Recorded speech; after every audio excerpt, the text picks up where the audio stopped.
You are listening to KC Sports Network, the #1 podcast network for today's Kansas City sports fans. With former players from your favorite teams, informed perspectives, and former insiders, this is the place for you.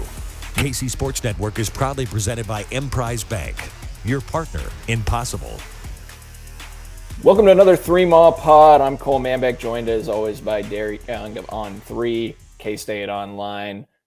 We're here to interrupt some positive football coverage, to bring you guys some hoops coverage, some basketball news for the Kansas State men's basketball program, as the Wildcats have secured another significant commitment for the 2023 recruiting class in Macaleab Rich out of East St. Louis.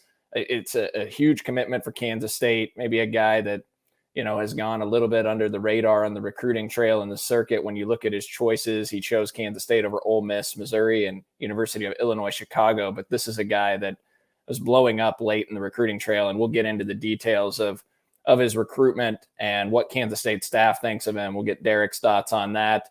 Before we dive into it, want to thank, as always, our supporters, our friends at Holiday Distillery, 360 Vodka, Ben Holiday Bottled in Bond Bourbon. If you haven't tried it, you're going to love it.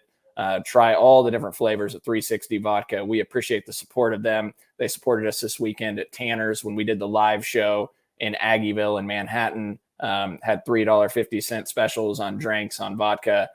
We appreciate their support. They're great K-Staters. And we also want to remind you that on that day, we had a live pregame show that we did before the Oklahoma game with Marquiz, Nowell, and Nae'qwan Tomlin of the men's basketball team. They came on the show for around 20 minutes as our guests. They were phenomenal, tremendous content. And we had some requests from our listeners who weren't able to see the pregame show live that wanted to be able to hear what those two had to say. So at the end of this, when we get done talking about Macaleab Rich and the state of K-State basketball and recruiting, we're going to throw it to that audio. We're going to have that up on our Apple, Spotify, Google Podcast platform, as well as our YouTube channel on KCSNU, on the KCSNU platform on YouTube. If you haven't subscribed, please do so. Subscribe on Apple, Spotify. We're going to toss it to that audio so you guys can hear that interview and also hear John Kurtz and I talk about what we heard from those two as well for a few minutes. So hope you enjoy that. Stay tuned till the end so you can hear that interview. But let's get back to Rich, DY, and the significance of this commitment. This is a guy that Kansas State's coaching staff really circled probably months ago and has prioritized, and it feels like they continue to hit on everybody they target in the 2023 recruiting class. What's the significance of this addition, and what does he bring to the table? Yeah, not a lot of misses for Jerome Tang in Kansas State in this first full recruiting cycle, which is pretty impressive. They're getting just about everyone that they latch on to, outside of a few here and there, of course. But Mikhail Rich, that recruitment was really like a sprint, especially the trajectory of it, how he ascended as a high major prospect. Like, they defeated Missouri and Ole Miss for his services, but there were more Power 5 high major schools involved on him than that, even though Illinois, Chicago kind of hung around to the end because of his relationship with the coaches at that particular institution. But in terms of his skill set, that's still in the process of being refined. I think he's a little bit raw, at least from an offensive standpoint. He has really good shooting percentages, which kind of makes the whole situation around him interesting, because you hear a lot that he needs to refine his shot, and maybe he does. It might be a little flat, or maybe not, the exact way you want it to look, but he's still finding a way to put the ball in the bucket. And that's what it really comes down to. He's really good at finishing at the rim, and he can probably guard about 4 different positions on the defensive end, saying it's the point guard position. So I think you're getting someone that's going to be able to produce and contribute for the Wildcats right away, at least on the defensive end, which, that's obviously what they want to hang their hat on in Manhattan. I mean, Jerome Tang and Rodney Perry both said that. They haven't been bashful about it, but really he will probably be a work in progress a little bit on the offensive end, but really be able to help them out quickly defensively. From a recruiting standpoint, it was impressive. Missouri was his dream offer. He could have went there if he wanted to. Dennis Gates and company wanted him. They pursued him with a lot of aggression. That's the school he grew up liking, where he wanted to go. And Jerome Tang, Kansas State, showered him with love and made him, totally reconsider his options and not pick his dream school, which is saying something. And plus, there was a really late push from Ole Miss. They really tried hard. They dropped by at his high school the day that he committed to Kansas State to try to talk him out of it. And I think we saw DY some shade maybe from Jareem Dowling on Twitter yesterday, throwing at Ole Miss. Is that right? A little bit. It certainly can be taken that way. I mean, the GIF, whatever, however way you want to say it, that he put out there was his face on an Ole Miss coach. Yeah. Jareem Dowling is the best, man.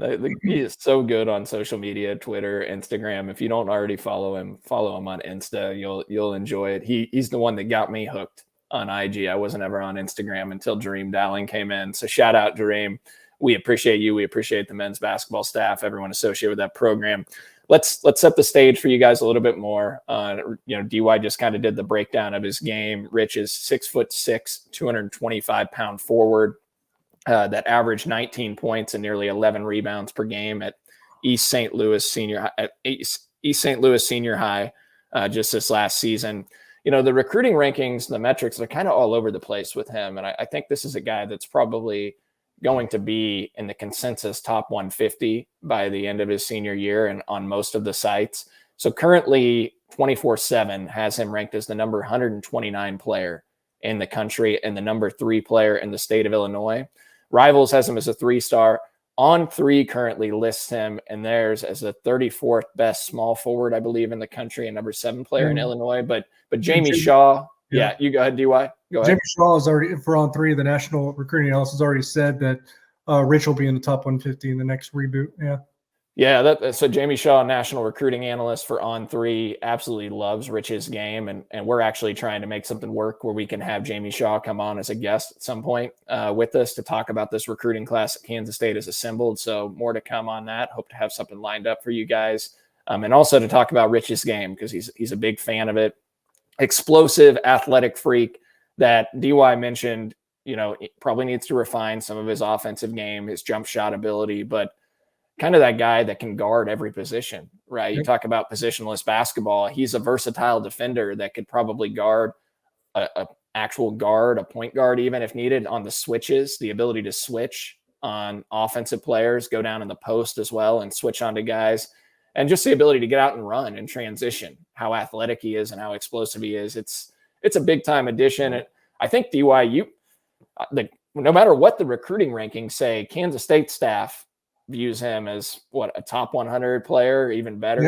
Yeah, I would say they have him in the top 100. I mean, he's a freak athlete. I mean, so you can call him a top 100 player, but his upside's probably even more than that, just if he refines his skills, especially on the offensive end, to pair with that athleticism or run and jump athlete. He's a leaper. He's a high flyer. He's going to play above the rim. Yeah. And so this now gives Kansas State 3 commits in the 2023 recruiting class. I believe they have 5 scholarship openings, so that occupies 3 of the 5 openings that they have currently. He joins Day-Day Ames, one of the better guards in the country, along with RJ Jones, another top 100 guard in the country in this recruiting class. You'll recall, guys, that Kansas State's class just probably a month ago or 2 months ago when RJ Jones committed, they were in the top 10 of the recruiting rankings in the country. With the Macaleab Rich edition, because the recruiting metrics are so kind of out of whack with him, they'll become more consistent and aligned as some of these sites get up to speed on him. ESPN right now doesn't have him as high as neither does Rivals. On3, we know, is going to give him a significant bump to go along with what 24/7 has him in the top 150. But because of that, you look at 24/7's recruiting rankings for this 23 class, they're currently 19th in the country. That's going to jump up when Macaleab Rich is more consistently upgraded throughout the consensus. Right now, he's being dragged down because of some of the other sites. On3 has Kansas State's class, I think, at 26th in the country with Macaleab Rich. But again, they're going to bump him up significantly. And I would guess that moves K-State in the top 20 of the country. No matter how you cut it, it's a tremendous start for Jerome Tang and staff with the class that they have assembled. DY, what do you make of the class so far? And who do you think maybe they target next as a 4th player? Well, it's as good of a first class as you could have dreamed or imagined. I think they're getting their guys that they want, the guys that they really latch on to and really get into a heated recruiting battle. They win them. So, you got to trust with what they want and enjoy how successful they are in those recruiting battles. They lock on to someone, they typically get them, and that's as good as a compliment as you can give to any coaching staff.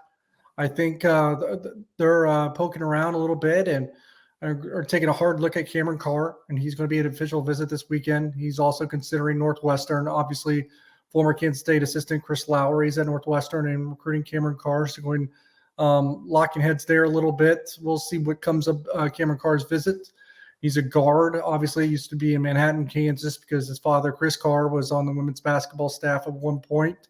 So they're looking at him. I think they'd like another big. I think a big in this class because you're replacing Abayemi Ijiola because he's only has this year, I believe, and he's a super senior. So you're gonna have to replace him. So they'll probably do it with a transfer. A junior college guy like Okechukwu Okiki is someone that they've been chasing, but Carr's not the only guy visiting this weekend either. So he's the 2023 guard. That's at Link Academy now, actually, ironically, where Rodney Perry used to coach. And then they'll have a 2024 big, Patrick Gongba, visiting this weekend. I believe he's a top 100 recruit off the top of my head, if I'm correct. He's also the cousin of the number 15 player in the country, in Isaiah Abraham. It's becoming routine nature for Kansas State just to be bringing in top 100 dudes. Just feels like every other weekend they got top 100 recruits coming in on visits. And I feel like DY, correct me if I'm wrong, are they 3 for 3 now in the 23 class on official visitors committing? I can't think of anybody. I'm just thinking of the guys that have visited. I hate to put you on the spot, but RJ Jones, Day-Day Ames, Macaleab Rich. I'm struggling to think of a 2023 visitor that took an official visit to Manhattan that didn't commit to the Wildcats. I think you're right. I mean, I think there was a few that they wanted to come and then hasn't come, like Caden Cooper. That would be one of my favorites if they could ever convince him to make that trip. But yeah, of the ones that did, I think they're 3 for 3. Well, irregardless, that just shows they're batting a very high percentage on the guys they can get to campus. If they can get guys to Manhattan, they tend to lock them down, which shows how good this staff is at their ability to relate to these kids and get them to fall in love with K-State and obviously get them to fall in love with Manhattan. So continuing to knock it out of the park. We'll be interested to see, how many more high school guys they go after in this 23 class. Do they want to leave a spot open in the transfer portal as well? I'm not saying that anyone's going to transfer from Kansas State. Hopefully everything works well. They're all together. It's a cohesive unit for the next couple of years. But if someone does transfer, you could have a potential opening for that 6th scholarship as well down the road. So we'll see. More to come. DY, before we jump to the interview with Nae'qwan, Tomlin, and Marquiz Nowell, men's basketball practice started on Monday of this week on September 26th. John and I talked at length in the episode just about the culture that Jerome Tang has built and, how tight everybody is. When we did this interview, over half the men's basketball team showed up to Tanner's. We're taking pictures of their guys coming on with us. They were really supportive. It really shows how close they are. What do you make now? I mean, I know we talked about this being an NCAA tournament team. You still feeling that way? Anything you've heard, any rumblings from workouts from Flando or you at On3 regarding how things are going? I know they're only a couple practices in, but even workouts for that matter. Yeah, 3. I think we're recording this on Wednesday, so they probably had their 3rd practice today. I haven't really heard a ton, to be quite honest, and I think they're probably working on installs a little bit more than anything, and they just got through conditioning, what they called Shark Week. I know you guys talked about that with Marquiz Nowell and Nae'qwan Tomlin, so people will get an idea of what that Shark Week concept was and what it was about. They just finished up with that. Still waiting for Desi Sills to get to Kansas State, I believe. There should be some kind of conclusion on that, I would imagine, first week of October. Yeah, the Arkansas State transfer, formerly at Arkansas before that. Hopefully they can get him on campus because they are maybe a little thinner at the guard position. They have Tyke Green, Cam Carter, Marquiz Nowell, Dorian Finister, who we had heard they initially wanted a redshirt. I will tell you that Marquiz Nowell and Nae'qwan Tomlin raved about Dorian Finister, just like we've heard the staff rave about Taj Manning, another freshman that they had originally planned to redshirt. So I think I think it was Dorian Finister's mom or dad that tweeted me that Dorian has grown another inch since he got to Manhattan. He's now 6'6". So another big guard, long guard that Kansas State has. And Nae'qwan Tomlin, yeah, he told us that he's grown another inch as well. And DY, before we jump to that, what are your thoughts on Nae'qwan Tomlin? I think the ceiling for him is NBA talent. I'm curious what your thoughts are. Yeah, NBA talent, I think, with that kind of length and the upside, because he's still learning the game of basketball, so he can really enhance his skill set. You put those two things together, and a lot of good things can happen. Yeah, and the last thing I'll say that kind of stood out, we asked about Keontae Johnson, just about how he's doing since he arrived in Manhattan, what the players have seen from him, and Marquiz Nowell attested that he didn't realize he was as good as he is. Nae'qwan Tomlin was really impressed with his conditioning.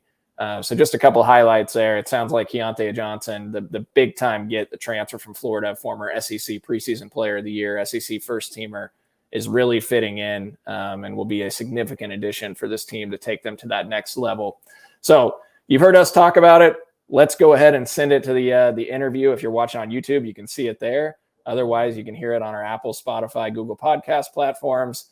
Here's Nae'qwan Tomlin and Marquiz Nowell with us on Saturday on the pregame show before Oklahoma. We've got some special guests with us here. Very excited for this. You guys know, if you've been following along on the pod, if you've been following along on Twitter, a lot of excitement for K-State hoops right now, man. Jerome Tang and company have really rejuvenated the fan base, reignited a lot of excitement for K-State basketball, and we are joined by Marquiz Nowell and Nae'qwan Tomlin. We appreciate you guys hopping on with us here today. Appreciate you for having us. How is life? We'll start with you, Marquiz. You were around last year. Now you're around for the new era this year. How's life with the new coaching staff these days? Life is going good, man. Can't complain. Don't have any complaints. Just been putting my best foot forward and, just staying in the gym. That's what I like to hear. All right, Nae'qwan, your first impressions of Manhattan. Oh, I love Manhattan. I love the fans. I love the atmosphere. It's been crazy. It's going to be a really good year this year. I mean, you're from New York, pretty similar to Manhattan, New York, right? Yeah. All right, I see the hoodie that you guys have, and I've been watching on Twitter. You guys rock those. Shark Week, is that what you guys have called this? Yeah, we just finished Shark Week. Okay, so explain the concept of Shark Week to me, if you don't mind. You want to explain it, or I can explain? Shark Week was basically our conditioning week. So it started last week Sunday, and then it ended Thursday, and it was pretty tough. Okay. It's pretty tough. We woke up every day at 6 in the morning. That's when we had to be on the floor at 6 a.m. So we had to wake up around 5:15, 5 o'clock, and they put us through, some type of tough drills, tough conditioning drills, and we made it through though. It was pretty good. So practice is going to seem like nothing now when you guys start on Monday. I understand you start on the 26th here, this coming Monday. Yes, sir. We should be able to be flying around, playing some really good defense, talking, having fun out there. I mean, that brings up a point, the strength and conditioning. I mean, Marquiz, for you specifically, you were part of the program last year under Bruce Weber, and the strength and conditioning program, and Phil Byer now taking over as the strength and conditioning coach. What changes have you seen in that program and you guys getting into shape and changes in the strength program? First and foremost, got to thank my guy Phil. He's been doing an incredible job with the whole team, getting us, more leaner, putting on more weight for some of the new guys, and just, the conditioning process that he has for us and laid out for us is just really good, really intense, and you have to focus and be together in order to get through that. Nae'qwan, you've added how much weight now since you got here? When I first got here, I was at 197, and then before I left in August for break, I was 212. And you told me before we went on the air that you've grown since you've gotten here. Is that true? I think so. How tall are you now? I'm like 6'10" right now. 6'10", man. Gonna play out on the perimeter too, right? Yes, I mean, sir. that's legitimate length.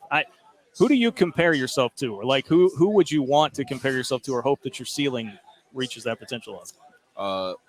I would want it to reach Kevin Durant for sure. Kevin Durant, Brandon Ingram, guys like that. Very tall wings that can play on the perimeter and guard and stuff like that. Shoot the ball and handle it. Guys of that caliber. For K-State fans that don't know your story, Nae'qwan, you didn't play high school basketball. That's correct? Yes, sir. Can you tell us about your story and how you got into basketball and then went to the JUCO level, picked it up, and went from there? Just talk to us about your background and how this became a thing for you. Really, growing up back in New York, like school really wasn't like the main focus for me around that time when I was in high school. So I didn't really get to play at the high school level because of like my grades was bad and stuff like that. And so just like families and people that like got me connected with other people that helped me go to prep school. I went to prep school in Texas for about 2 months, and then that's when I transferred to JUCO my first year in Rochester, New York. I played there for a year, did good, and then I transferred to a Division I JUCO in Florida. Went there for about 2 years, and then now I'm here.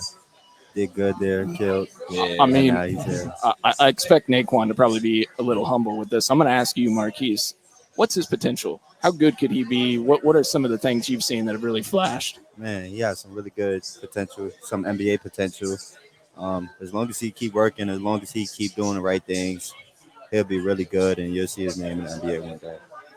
Could definitely see that with, I mean, even just looking at you in the frame, man. I mean, you can tell that this overall, Marquiz, like the athleticism, size, skill has really increased on this team. Just tell me about what you see overall with these guys right now. Overall, I feel like we have a completely different team. We're more versatile. We have a lot more older guys, and the chemistry of this team is like no other. We really gel with each other, as you can see. Like our teammates is here supporting us. So it's gonna be a really fun year. I'm looking forward to that first game on November 1st because that's when you guys get to see what we've been putting in place for us. What about like style wise? How do you feel like this team will play from a style standpoint? I mean, it's gonna be similar to Baylor because Coach Jerome Tang, had a bunch of good guards at Baylor for multiple years, so we'll be playing similar to Baylor. Yeah. You guys think you're gonna get out and run a lot, press? Yeah, for sure. We got to get out and run. We're gonna get stops, and we're gonna be able to push the ball 1 through 4. Whoever gets in, Nae'qwan, me, Keontae, whoever the case may be, could push the ball. So. And rebounding was a bit of a struggle last year, but you guys are so big now. I look up and down the roster. I think you have 9-10 guys that are 6'5" or taller. The length is really incredible on this team. What have you seen there? Is that something you think is going to be a strength now moving forward in the rebounding sector? For sure. We got a lot of guys who could jump high and are gritty. That's what Coach Tang really, really likes and really harps on. So we'll be able to get some rebounds. We'll be able to, keep up with the Kansases and Baylor's of the Big 12. That's the best thing. What do you guys see as the ceiling for the team this year? Like when you talk about your goals this year, is it the tournament? Is it conference champions? What are you guys saying right now? Everything, really. Yeah, we want nothing short of a Big 12 championship. Yeah. Coach Tang didn't come here to, just get by this year and then help, rebuild. He wants to win this first year and continue to keep that moving. So Big 12 title, NCAA appearance for sure. You told us, Marquiz, you're excited for everybody to see the first game when we actually finally get to see you guys out on the court.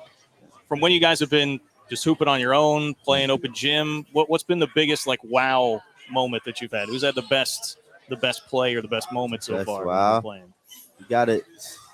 It's really all our guys. It's been a lot because you got guys like Nae'qwan, then you got guys like Taj Manning, who's a freshman who came in and just worked his way into a playing position. Right. Then you got guys like Jarrell Colbert, who's improving day in and day out. Bebe. So it's really hard to choose one specific person because they are all getting better at a rapid rate. So I'll let Nae'qwan finish and talk about some of his teammates too. Dorian finished there. It's a freshman right there. He's been improving really good. Like most definitely. Cam Carter, sophomore, just came in, transferred from Mississippi State, right? Mississippi State. So he's been really good. Who else we have that's here? Keontae Johnson. Keontae just started back playing, like last going week. up and down, playing defense and stuff like that. So he's been looking pretty good. Anthony Thomas, another JUCO transfer. He's been looking pretty good. So. Okay, here, I like this question because I was just about to ask this myself, not even kidding, but Brian beat me to it. Who's winning a dunk contest? If you guys have a dunk contest tomorrow, who's winning that thing? Man, I don't know. It's a lot of high flyers. Flyers. But if I had to go with, any one person, I'm going my guy Nate. Nate got all the tricks in the bag. I do got some tricks, but I'll probably have to go Dorian too. Dorian finished still. Or Wow, Keontae. okay. I'm not gonna lie. Keontae. Yeah. Well, you watch his highlight tape. All he does is get to the rim, so that does not shock me. That does not shock me. What are some things with Keontae? I mean, he got here just 4 or 5 weeks ago. What are some things that really stood out? Obviously, a huge addition with he was the SEC preseason player of the year. You guys know, and his resume that he had at Florida. What have you seen from him so far in workouts? Really, from what I've seen, especially from him not being able to play for 2 years, his condition has been like pretty good for somebody that hasn't played basketball for 2 years. Obviously, he has to sit out here and there at some times, but his condition has been like really good. Yeah. Me personally, I didn't know he was that good until like I really got to sit in practice and watch him. And like, you know, guys who sit out 2 years, you know, come back sluggish, don't have their legs underneath them. But he came back, and it looks like he's coming back really stronger. So that's big. Yeah, definitely like hearing that. Going back to your background, so if I have this right, Marquiz, Nae'qwan, you guys, and Ishmael Massoud are all like from Harlem, New York. Harlem? Okay, I was like, I'm pretty sure Harlem. Did you have any familiarity with each other before you all got to K-State? Like, did you guys know about each other at all, or has it just been coming together here? Everybody in New York City knows this guy right here. Okay. On, everybody in New York City knows this guy right here. Right. But yeah, me and Ish knew each other from, you know, playing with each other in different tournaments growing up. I didn't know of Nae'qwan as much because he was in a different part of the city. But yeah, me and Ish grew up together. Okay. What is it about New York? You guys got 4 New Yorkers, Ty Keys too from Queens, Ty right? Keys, So I mean, I always think about toughness when I think about New York guards, and I think of that same thing about Chicago and Illinois, right? What is it about New Yorkers in the hoop scene that makes them special? It's different. It's different from any part of the world because, you know, you got to, in order to play in New York, you got to be some type of gritty. You have to have some type of toughness, and you can't be soft out there. So, like, you know, we have a take no prisoners mindset, and it's just really tough to impress people in New York. So. Yeah, that's a fact. You guys have Curtis Kelly too, right? New York guy. Yeah, Does he ever get out there and hoop with you guys in practice? Yeah, sometimes he come out here and there. He got a dunk, actually. I'm not going to lie. He dunked on Jarrell Cooper. He got a dunk at Open Gym one day, and he brought flashes of the old Curtis Kelly. I was going to say, have you guys ever seen the old highlights of Kurt, man? He could play. He was one of my favorite players. John, that was back. So John and I makes us feel old now because that was when John and I covered the team. I mean, I was the beat writer covering the team. John I was in school, yeah. I guess he was in school. Yeah, he's younger than me. But, yeah, Kurt could really play. He was one of our favorites. So, man, yeah, he was a stud. You know, we talk about Jerome Tang. We haven't even really hit on him much in the new staff. But, I mean, how fun is it now, right, guys? I mean, the culture seems like it's changed. What about the culture in Jerome Tang and this coaching staff stands out? It's different. I got to give credit to, you know, Coach Jerome Tang and all the guys that came here and decided to, you know, take a leap of faith of joining a team that only had 2 players left. So you got to think about, you know, just the willingness to want to rebuild and create something that will leave a legacy forever. And, you know, just Coach Jerome Tang is a different type of coach that you don't come across very often. And he has built a phenomenal coaching staff with, you know, down to the nutritionist all the way to Phil Byers to associate head coach Uric Malagy. So he's done a tremendous job with adding different pieces to the puzzle for us to, you know, win games and, you know, be that Baylor and Kansas type team. And you guys have a very deep staff. One of the things I noticed, you already got 5 grad assistants now in place. And my understanding is he coaches up those grad assistants to work with you guys extra in the gym. Is that correct? I mean, how has that gone? What have you seen there? Oh, yeah. Our GAs are, like, the best Top GAs. notch. Yeah, the best GAs in college basketball, for sure. Like, because they stay there. Not to cut you off, my bad. They wake up probably 6 a.m, stay in the gym from 6 a.m. to probably 12 at night. Yeah, and they do it over and over again, Monday through Sunday. So there's really no days off whenever you walk into that gym or that practice facility. And from top to bottom. They're hard workers. You know, we got guys like JC who came from Toronto, Canada. You got Curtis Kelly, Jay Hart, Brandon. All them guys really want to get better and develop, and you know, eventually Matt Parker. They want to be head coaches one day. So they're taking their GA jobs really seriously when it comes to us. So.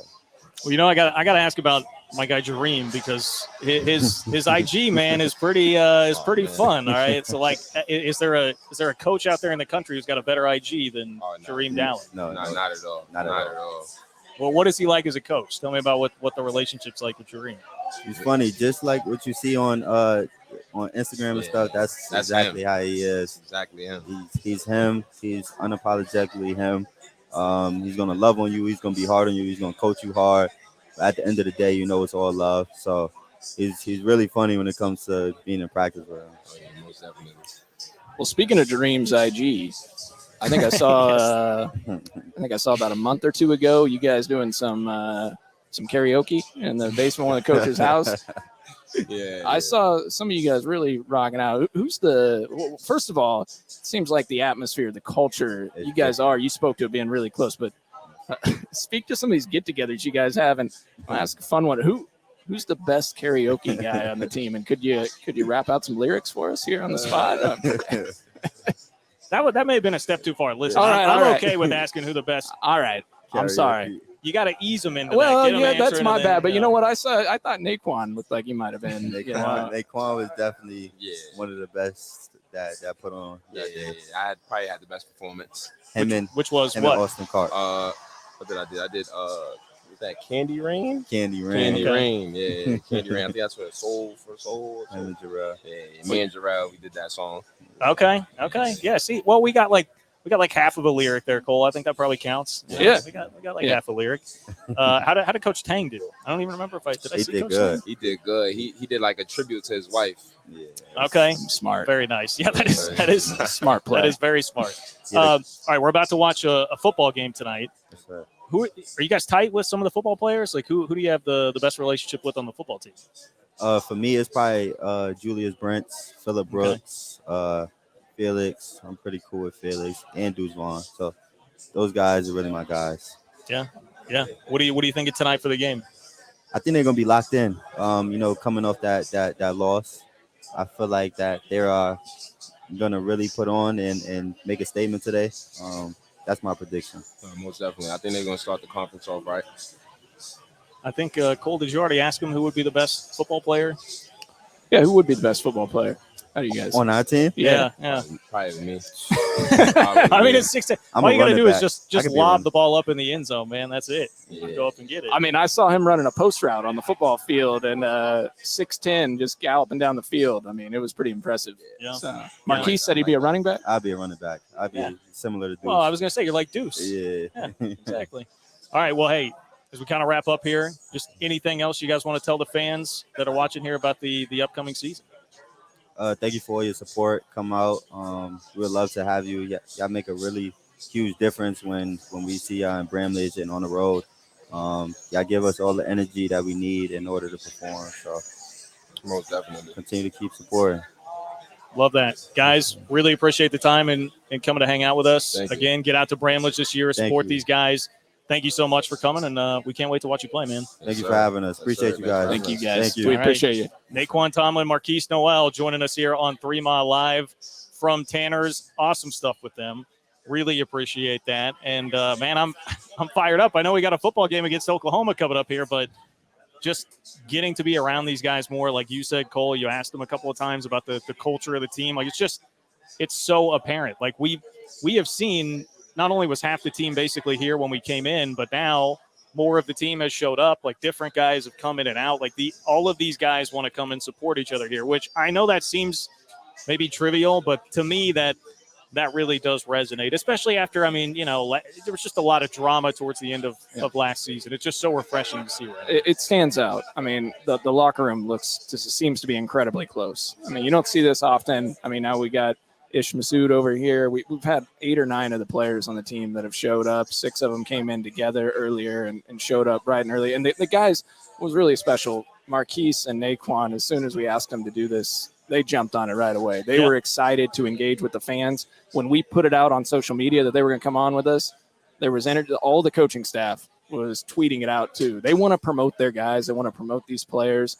And the culture, it just seems special. It seems like the locker room is incredibly close. That's what, and I mean, to be fair, we get more of a glimpse of it with Dareem Dowling's Instagram now, right? I mean, he creates that image, you know, and it's not fake, obviously, but you get more of a glimpse into the program and what's going on. And these guys are together all the time on Saturday nights, hanging out with the coaches, having team dinners. I mean, that stuff matters. You got to like each other. You got to have a tight-knit locker room, especially when you battle adversity, and these guys seem to have that. Yeah. I mean, and Jareem, I think the point about Jareem is really salient too, because there is a part of that helps you in just building a brand and recruiting and being accessible and letting the fans in. It helps everything that they've done. Let's take it from the fan base standpoint first. Everything that they've done has been to like galvanize the fan base together, whether it's Tang going out and doing the sitting on a couch on campus, or going and literally being in the front row of the student section of football games at the Wabash, and what he's done with the chant already. I mean, doing that, letting the fans see when you're out on the road doing cool things, whether it's recruiting or being in, you know, box seats at a Suns game, like whatever. Jareem just lets you in on some of that stuff, and I think that just goes a long way. I mean, you have any doubt Bramlage is going to be filled up the first time these guys head out there on the floor? I think it's going to be the most filled up for a non-con game that we've seen. That season opener, you know, that first non-con game, usually against a no-name opponent, not a big draw. But I think I know I'm going to try to get there for it. For Kansas City. Too. I mean, like K-State fans, like I know, because I feel like the fan base is much more galvanized now too. I mean, we talk about how tight the culture is. It's refreshing to see the fan base all pulling in the same direction now as well. Everything that Jerome Tang has done, like you just said, engaging with the fans, the students. He has made it a point of emphasis to engage with the student body. And he knows it starts there. The atmosphere in Bramlage starts with the students and ends with the students.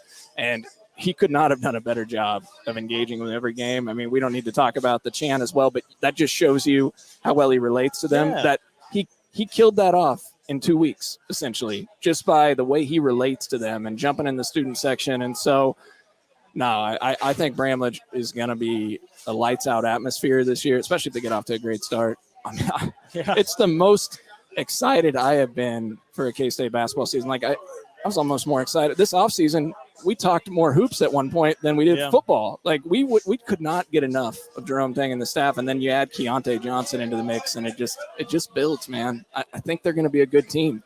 I think it's a team that's going to get to the NCAA tournament. I mean, you look at Nae'qwan Tomlin there. Dude, I'm telling you, Nae'qwan Tomlin looks every bit of 6'10". Yeah. I mean, and well put together. I mean, I'm see these guys play. I'm almost 6'4". I'm 6'3.5", and he towers over me. And man, I don't want to like. It was a K-State basketball camp with kids, but I took my 5-year-old Brody to that and watched Nae'qwan just handle the basketball and shoot the ball like out there with the kids. He looks like a guard. I mean, he's got guard skills. Like, he does look like an NBA talent. Who's the Texas Tech kid? I always forget his name. That is like the comp that we've heard for him. Jarrett Culver? Is that? Culver. I keep wanting to say Culver. Jarrett Culver but from he's Texas Tech, who was like 6'7". Wasn't he? Was he Big 12 Player of the Year? Yeah. He was a lottery Big 12 pick. Player of the Year. Lottery pick, yeah. And that is I can understand why that has been the comparison. I mean, look, here we are on the night of the OU K-State football game. We're wanting to talk hoops, right? You told me I need to be more positive, so I'm trying to, steer the conversation much more toward basketball. We thank Nae'qwan Tomlin and Marquiz Nowell for joining us on Saturday, and a lot of the players that came down. Ish Massoud came down, Tyke Green, Dorian Finister, Anthony Thomas, the junior college transfer that arrived a few weeks ago. He was also there. Jarrell Colbert was there as well. We're grateful that Marquiz Nowell and Tomlin were able to jump on with us, and they were so cool and excited to do this. And the coaching staff was excited to promote their guys, and all tweeted out them coming on with us. So it was neat to see these guys. Get out to support them, buy your tickets. This is going to be a really fun year. I think this is an NCAA tournament team. So once again, thank you to the men's basketball staff, the coaches. They've been incredible to deal with. Nae'qwan Tomlin and Marquiz Nowell for jumping on with us. That'll do it for another 3-Mall pod. We'll get back to football coverage now, but wanted to drop in a basketball episode.